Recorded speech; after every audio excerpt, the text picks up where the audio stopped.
कौन जानता था कि एक गरीब लड़की अचानक अमीर बन जाएगी। जैसे ही उसने दरवाजा बंद किया, कमरा नंबर 6 बदलकर 9 हो गया। तभी दरवाजे की घंटी बजी। एक पार्सल आया। लड़की हैरान रह गई क्योंकि उसने कोई पार्सल नहीं मंगवाया था। जब उसने उसे खोला तो उसमें लाखों रुपए थे। उसे मन में रखने का लालच हुआ। तभी उसे दरवाजे से आवाज सुनाई दी। बाहर कुछ गुंडे खड़े थे। उसने पूछा, क्या कोई पार्सल है? लड़की ने साफ जवाब दिया, नहीं, गुंडे यहाँ से चले गए। लड़की ने जल्दी से पैसे प्लास्टिक में भरे और अलमारी पर फेंक दिए, लेकिन थैला बीच में फंस गया। थोड़ी देर बाद गुंडे फिर घर में घुस आए। तभी ऊपर से एक प्लास्टिक का थैला गिरा। गुंडे को यह देखकर सदमा लगा। तभी एक गुंडे ने उसे मार डाला। उसने लड़की को पीटना शुरू कर दिया, और उसका गला घोंटना शुरू कर दिया। लड़की ने बिस्तर पर पड़ा चाकू उठाया और उसे सीधे गुंडे के पेट में फेंक दिया।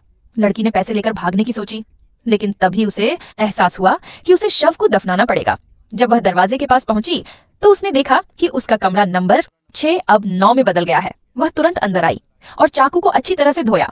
फिर उसने एक गुंडे की लाश को अलमारी में छिपा दिया और दूसरे को बक्से में। उसने फर्श पर लगे खून को साफ किया और अपनी माँ के लिए कुछ और पैसे भेजे। उसने बाकी पैसे एक सुरक्षित जगह पर छिपा दिए और फिर ऑनलाइन पासपोर्ट के लिए आवेदन कर दिया।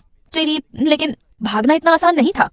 इस समय पैसों का असली मालिक अपने गुंडों को हर जगह पैसे ढूंढने के लिए भेज रहा था। उसे पता चला कि जो पैसे आने थे वो अभी तक नहीं आए हैं। जब गुंडे जाने वाले थे तो उसने देखा कि अगले कमरे का नंबर बदल गया है। उसे शक हुआ कि पैसे उसके घर पहुंच गए हैं। वह अंदर गया, लेकिन यहाँ कोई नहीं था। जब उसने बक्सा खोला तो उसे एक गुंडे की लाश मिली। उसने तुरंत मालिक को बुलाया।